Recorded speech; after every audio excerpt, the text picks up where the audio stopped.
Era una tarde calurosa. En el vagón del tren hacía el correspondiente bochorno y la próxima parada sería hasta Templecombe, a casi una hora de camino. Los ocupantes del coche eran una niñita, otra todavía más pequeña y un niño.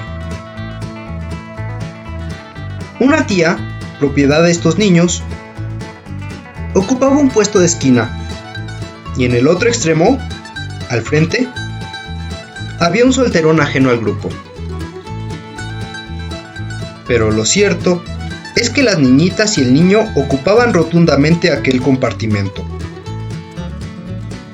Tanto la tía como los niños eran locuaces de una manera limitada e insistente, que hacía recordar las cortesías de una mosca que se rehúsa a ser disuadida. La mayoría de las observaciones de la tía parecían comenzar con un no, y casi todas las de los niños con un ¿por qué? El solterón no decía nada en voz alta. ¡No, Cyril, no!, exclamó la tía, al ver que el niño empezaba a dar palmadas a los cojines del asiento, levantando una nube de polvo a cada golpe. «Mira, ven a mirar por la ventanilla», agregó. El niño se acercó con desgano a la ventanilla y preguntó: «¿Por qué estás sacando las ovejas de ese campo?». Y la tía respondió de manera no muy convincente: «Me imagino que las llevan a otro con más hierba». «Pero si hay montones de hierba en ese campo», protestó el niño. «Allí no hay nada más que hierba. Tía, hay montones de hierba en ese campo». «Tal vez la otra sea mejor», sugirió la tía tontamente. «¿Y por qué es mejor?», fue la instantánea e inevitable pregunta. «¡Oh, mira las vacas!», exclamó la tía. En casi todos los campos a lo largo de la carrilera había vacas, o novillos, pero había hablado como si señalara una rareza. «¿Por qué es mejor la hierba del otro campo?», insistió Cyril. El ceño fruncido del solterón empezó a volverse mirada amenazante. «Un tipo duro y antipático», juzgó la tía para sí. En cuanto a ella, era totalmente incapaz de alcanzar una conclusión satisfactoria acerca de la hierba del otro campo. La más pequeña de las niñas creó una distracción cuando empezó a cantar On the Road to Mandalay. Tan solo se sabía el primer verso, pero daba a aquel conocimiento limitado el más amplio uso posible. Lo repetía una y otra vez, con voz soñolienta, pero resuelta y muy audible. Al solterón se le hizo como si alguien hubiera apostado con ella a que no era capaz de repetir 2000 veces ese verso en voz alta y sin parar. Quienquiera que hubiera hecho la apuesta corría el riesgo de perderla.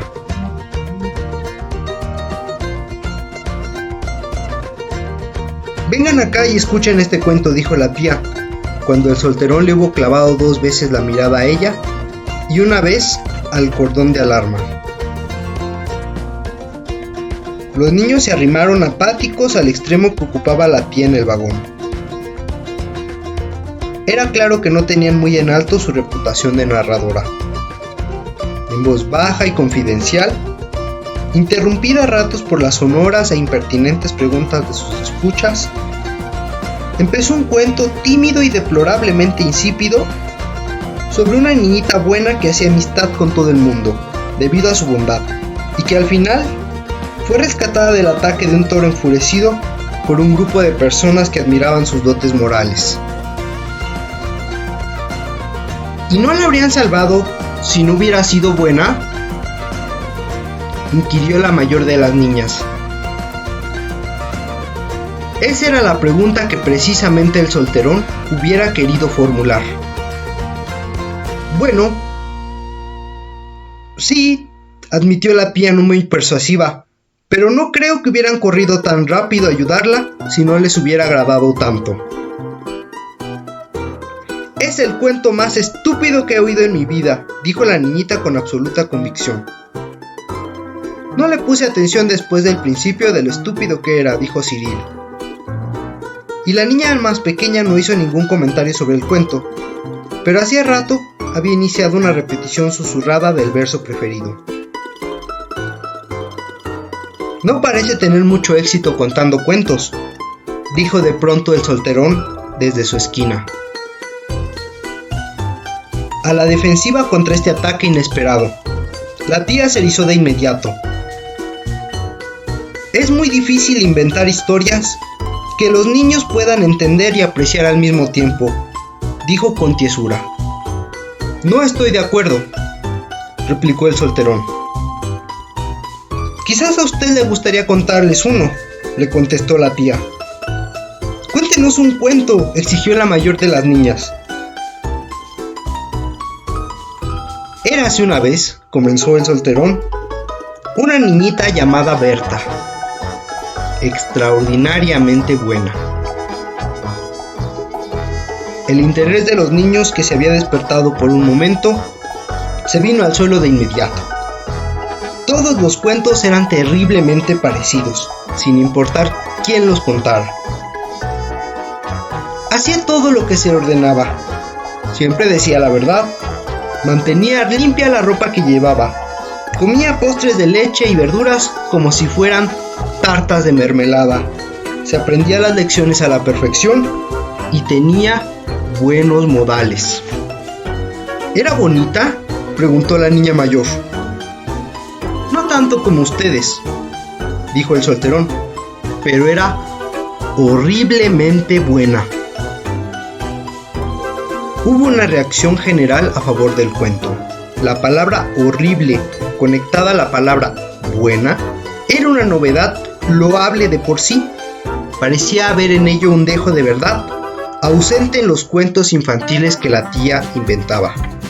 Era tan buena, prosiguió el solterón, que ganó varias medallas a la bondad, que a todas horas llevaba prendidas al vestido.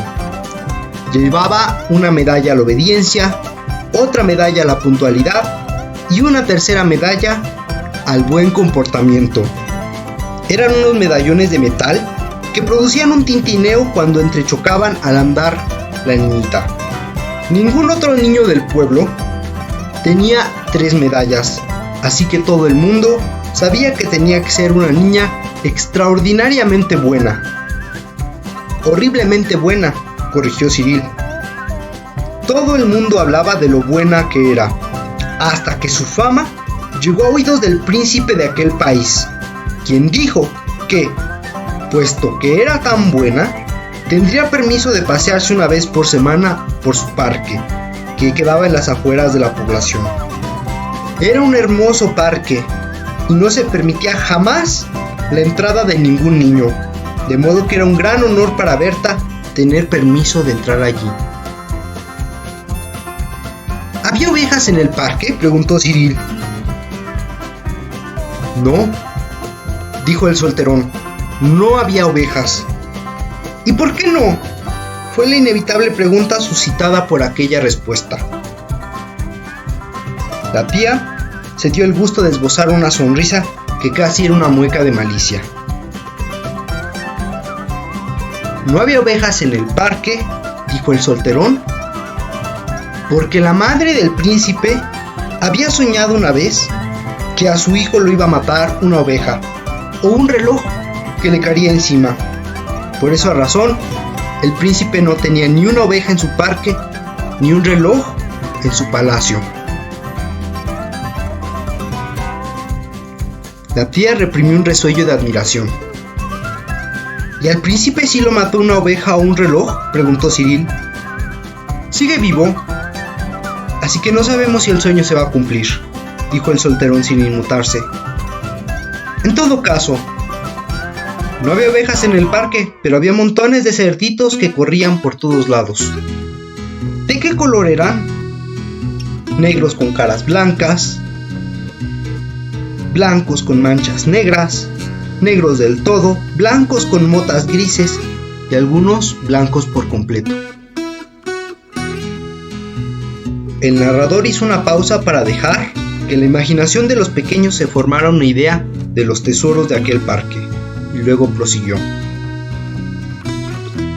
Berta se llevó una decepción al descubrir que no había flores en el parque. Les había prometido a sus tías con lágrimas en los ojos que no cortaría ninguna de las flores del amable príncipe, y tenía la intención de cumplir su promesa. Así que, por supuesto, se sintió como una tonta al encontrarse con que no había flores que cortar. ¿Por qué no había flores? Porque los cerditos se las habían comido todas, dijo enseguida el solterón. Los jardineros le habían dicho al príncipe que no se podía tener juntos flores y cerditos. Así que él decidió tener los cerdos y quedarse sin flores. Sonó un murmullo de aprobación por el excelente criterio del príncipe. Era mucha la gente que habría decidido lo contrario. Había muchas otras cosas encantadoras en aquel parque. Había estanques con pececitos, había árboles con lindos loros que respondían cosas graciosas en un santiamén, y colibríes que al zumbar tocaban las tonadas más populares del momento. Berta iba de un lado a otro y se divertía como loca, mientras pensaba, si yo no fuera tan extraordinariamente buena, no me habrían permitido venir a este hermoso parque a disfrutar de todo lo que hay para ver aquí. Y con sus pasos, las 3 medallas tintineaban al entrechocar y le ayudaban a recordar lo muy buena que era en realidad. En ese preciso instante, un lobo enorme se escabulló en el parque para ver si podía atrapar algún gordo chanchito para la cena.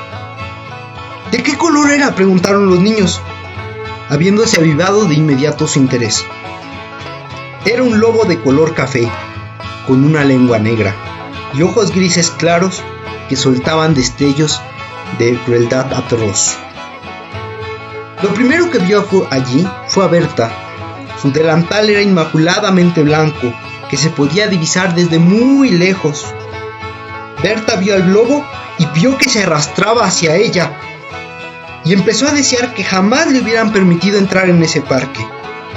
Echó a correr tan rápido como pudo, y el lobo la persiguió, dando enormes saltos.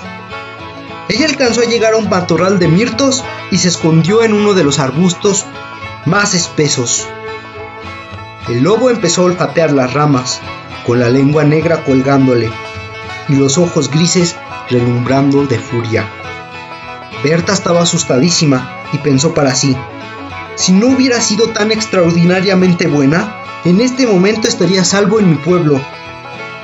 Con todo, el olor de los mirtos era tan fuerte que el lobo no podía detectar dónde se escondía Berta, y los arbustos eran tan tupidos que se habría podido quedar rondándolos durante mucho tiempo sin descubrirla. Así que decidió más bien salir en busca de un cerdito. Berta se puso a temblar mucho cuando sintió que el lobo la olía y resollaba tan cerquita de ella, y al temblar hizo que la medalla de obediencia chocara con la de buena conducta y con la de la puntualidad. El lobo estaba a punto de marcharse cuando oyó el tintineo de las medallas y aguzó las orejas, volviendo a sonar en un arbusto junto a él. De un salto se metió al arbusto con los ojos grises brillando de crueldad y de victoria. Arrastró a Berta afuera y se la devoró hasta el último bocado. Solo quedaron los zapatos, pedacitos de ropa y las 3 medallas ganadas por ser buena. ¿Y mató a algún cerdito?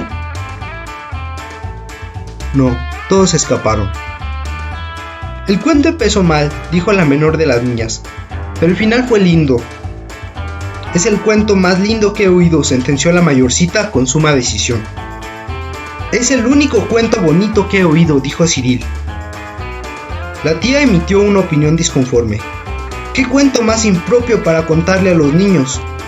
Usted acaba de minar los resultados de años de enseñanza cuidadosa. Sea como fuere, dijo el solterón mientras recogía sus pertenencias antes de abandonar el coche. Los tuve quietos durante 10 minutos, lo cual es más de lo que usted pudo. Pobre mujer, se dijo para sí mientras recorría el andén de la extensión de Templecombe. Durante los próximos 6 meses estos niños la van a bochornar en público pidiéndole que le cuente un cuento impropio. Saki, escritor inglés.